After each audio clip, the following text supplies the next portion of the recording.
Hello, hello Candelaria. Hello.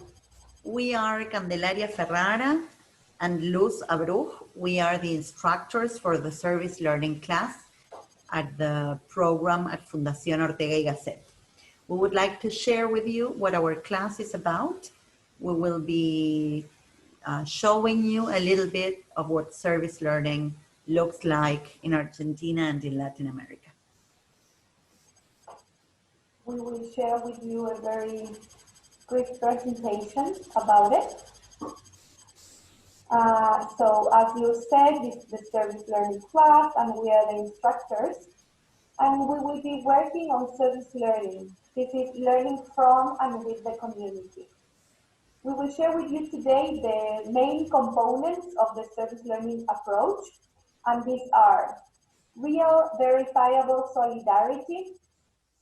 That is, we work, I'm trying to move, I don't know if you are able to see us, maybe I'll change it to this, okay. So the first aspect is real verifiable solidarity, that is working with the community and not only for it. The second component is active student engagement and leadership in the project. And the third component is learning content intentionally linked to social activities, curriculum content, research, reflection, citizenship, and job skills. We will be now explaining each of these components in depth. So when we work through service learning, we work through projects.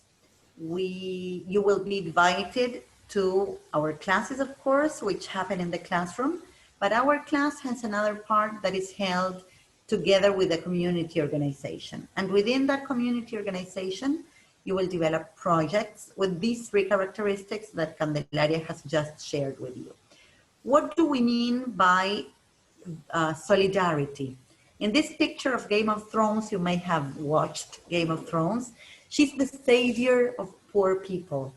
You may have heard about the white savior complex. That's all that we expect that will not happen in our class. Why? Because we see her the only one giving to the poor. In our approach, I mean, this is what we call a traditional approach to solidarity, the traditional model, in which one part has an active role. There's a community, a subject who is the benefactor, and this is the part who knows, who can, who gives, who has. This is the part who learns to help. And then there's another part who has a passive role, the community who is needed, the beneficiary. This part in this model ignores, needs, cannot, receives, and they learn to be helped. In this model, even though one part is doing something with their heart, let's say, the truth is that nothing really changes. Even though someone will eat that food that we prepare or someone will wear those clothes that we give them, the truth is that deeply nothing really changes. Therefore, the approach that we have in our class and at the Latin American Center for Service Learning, in which Candelaria and I work, is a more horizontal approach. Like in Lord of the Rings, there isn't one savior. There's a group of people working together. They are different people. They have different approaches, different skills. But when they work together, they are able to collectively change and transform things for good.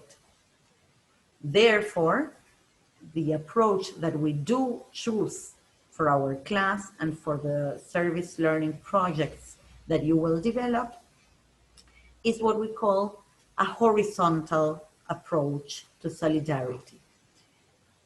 In this model, we have two communities also and two persons or two subjects also, but we understand that both parts know some things and ignore some things, have some things and need other ones, can and cannot, give and receive, and mainly both parts have an active role.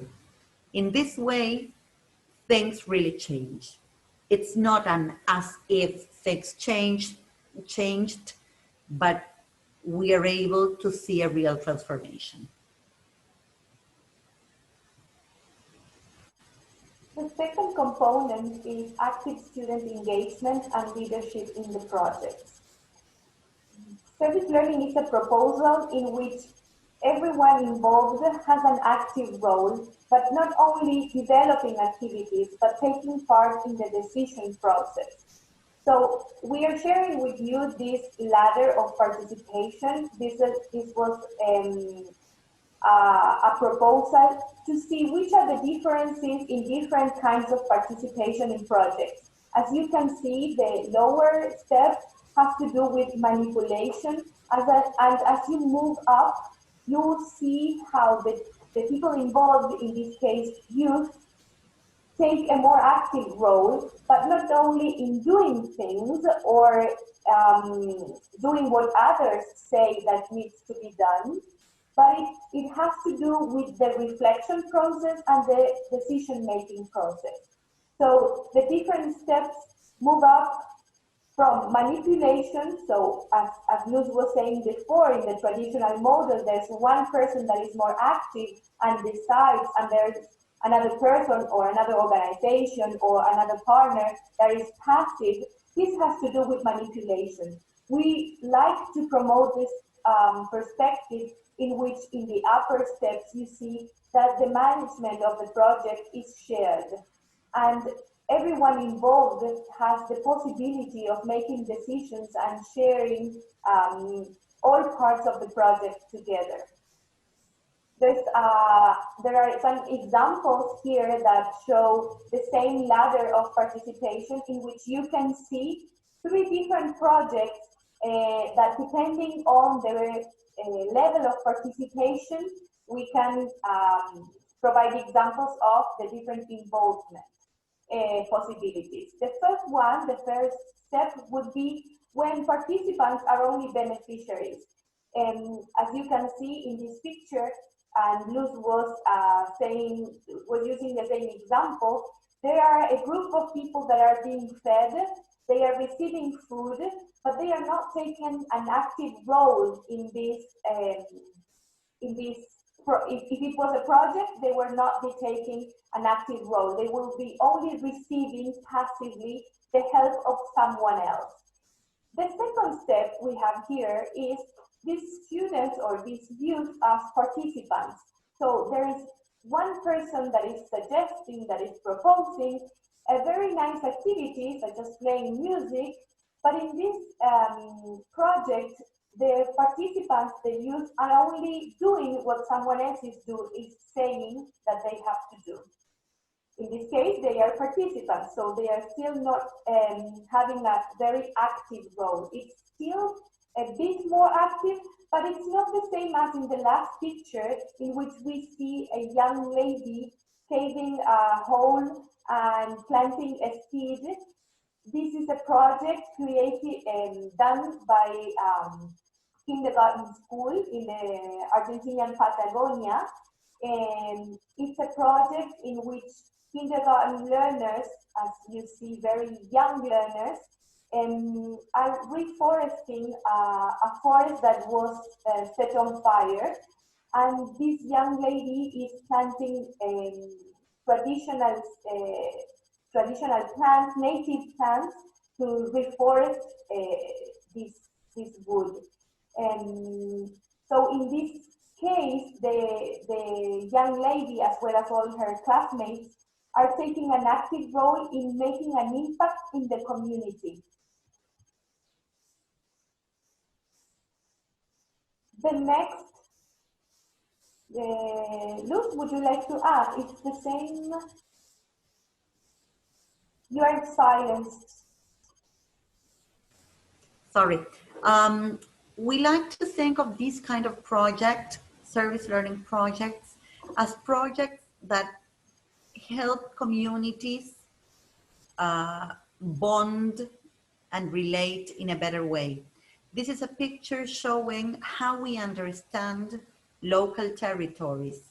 At times, universities, schools, educational institutions believe they are like the center of a certain town or a certain place. We understand that the potential and the power to change things in a community is distributed among citizens and among institutions. These are some of the institutions that will probably be working with you when you develop your service learning projects. Strengthening the thread and the social capital by means of your work and the work of these institutions.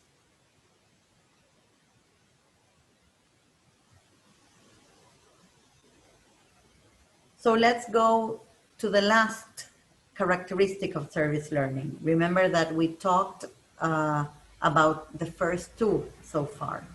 The last characteristic is that they are projects that are intentionally linked to the curriculum. There are learning contents linked to the social activities. In that sense, they are activities different from what very often we see at higher education institutions. We are generally used to having religious institutions, for example, or educational institutions reach out to people in need, for example, but it's not that common to see that we use what we learn at university or what we learn at school in order to improve someone's life. That's the invitation of service learning, to put content, to put research, to put reflection, to put your skills in favor of transforming society.